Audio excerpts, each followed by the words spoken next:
মুসলিম personal ল board Purbasthali ১ নম্বর block শাখা কমিটির ডাকে আইন বাতিলের দাবিতে সমুদ্রগড় স্টেশন সংলগ্ন ডায়মন্ড ক্লাব ও অঞ্জুমান ক্লাব ময়দানে বৃহস্পতিবার বিকেলে এক প্রতিবাদ সভায় রাজ্যের বিরোধী দলনেতা শুভেন্দু অধিকারীদের তীব্র আক্রমণ করলেন মুসলিম পার্সোনাল ল বোর্ডের সদস্য মাওলানা কামরুজ্জামান।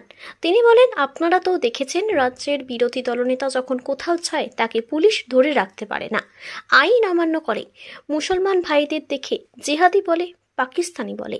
আমরা মনে করি একজন রাজ্যের বিরোধী দলনেতা হিসাবে আইনকে হাতে তুলে নেওয়া এই হুমকি, মুসলমানদের মারার হুমকি, জেলে ভরা হুমকি, মুসলমানদের পাকিস্তানে পাঠিয়ে দেওয়ার হুমকি, এটা হচ্ছে চূড়ান্ত দেশদ্রোহিতামূলক বক্তব্য শুভেন্দু অধিকারীর।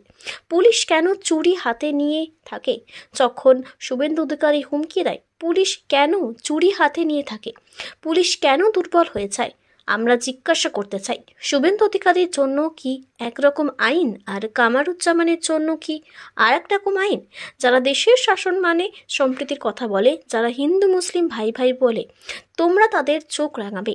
যারা বিচার ব্যবস্থাকে বুড়ো আঙুল দেখায়, যারা পুলিশকে কথায় কথায় হুমকি দেখায়, যখন রাজ্যের সম্প্রতি ঐতিহ্য নষ্ট করতে চাই, তোমরা তাদের পায়ে ধরো, ম্যাও ম্যাও করো। এটা আমরা অন্তত বরদাস্ত করার জন্য তৈরি নেই। এছাড়াও আজ সুপ্রিম কোর্টের তরফে ঘোষণাতে বলা হয়, ঘোষিত ওয়াকফ সম্পত্তিতে কোনো বদল নয়, আপাতত বোর্ডের নিয়োগও নয়।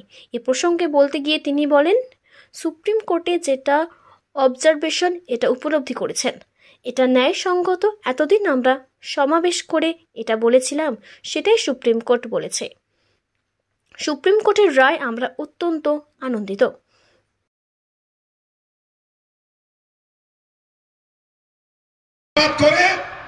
শান্তিপূর্ণ প্রতিবাদ হয়। আপনারা তো দেখেছেন, রাজ্যের বিরোধী দলনেতা যখন কোথাও যায় তাকে পুলিশ ধরে রাখতে পারে না, আইন অমান্য করে।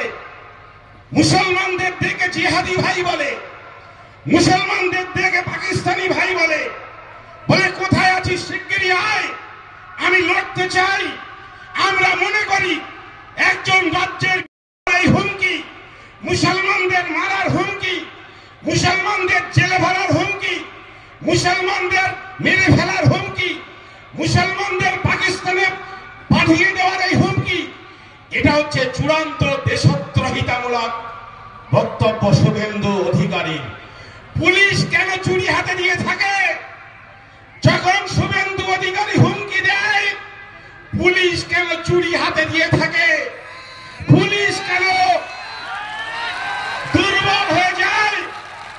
আমরা জিজ্ঞাসা করতে চাই, শুভেন্দু অধিকারীদের জন্য কি একরকম আইন আর কামরুজ্জামানদের জন্য কি আর এক রকম আইন? যারা দেশের শাসন মানে, যারা সম্প্রীতির কথা বলে, যারা হিন্দু মুসলিম ভাই ভাই বলে, তোমরা তাদেরকে চোখ রাঙাবে। আর যারা বিচার ব্যবস্থাকে বুড়ো আঙুল দেখায়, যারা পুলিশকে কথায় কথায় হুমকি দেখায়, যারা রাজ্যের সাম্প্রদায়িক সম্প্রীতির ঐতিহ্য নষ্ট করতে চায়, তখন তোমরা তাদের কাছে ম্যাও ম্যাও করো, তাদের পায়ে পড়তে চাও। এটা কিন্তু আমরা অন্তত বরদাস্ত করার জন্য তৈরি নেই।